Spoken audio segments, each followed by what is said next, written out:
On March 15, 1956, the play destined to be the most popular of all time opened in New York City. The book and lyrics of Alan J. Lerner and the never-to-be-forgotten music of Frederick Lowe had brought George Bernard Shaw's story of the flower girl transformed into a London society lady to the hearts of the world. In London and Rome, in Tokyo, in Sweden, Mexico, Germany, and many other countries, My Fair Lady triumphed again and again. Finally, on February 6, 1962, the most important motion picture purchase of modern times was headlined by newspapers, television, and radio. $5 million paid for Fair Lady by Warner's.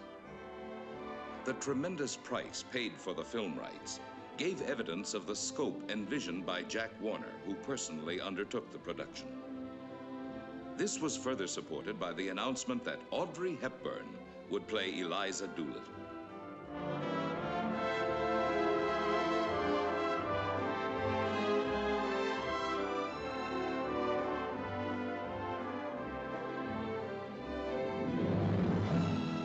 No one doubted that this was the lady for My Fair Lady.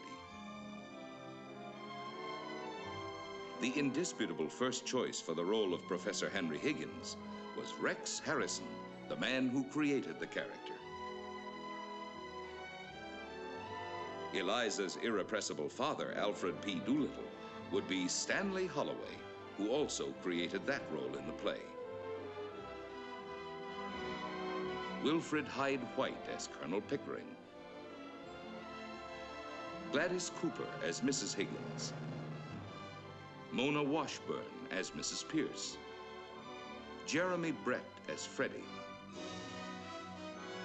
Theodore Bickel as Sultan Karpati rounded out the distinguished cast.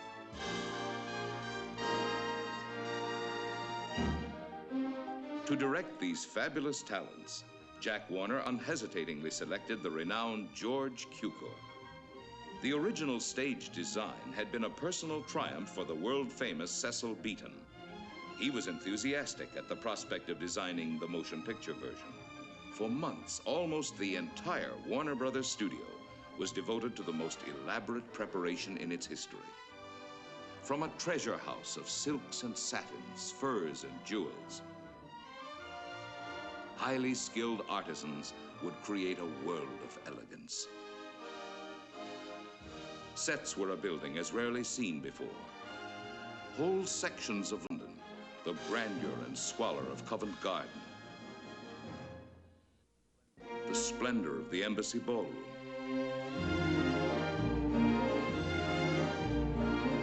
the richness of Professor Higgins' study,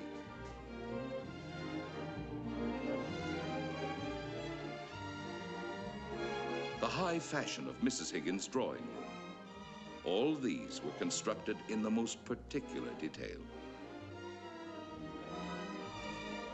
On August 13th, 1963, giant Super Panavision 70 cameras began rolling on the greatest production in Warner Brothers history. A motion picture which will stand as one of the great entertainment experiences of all time. This is My Fair Lady.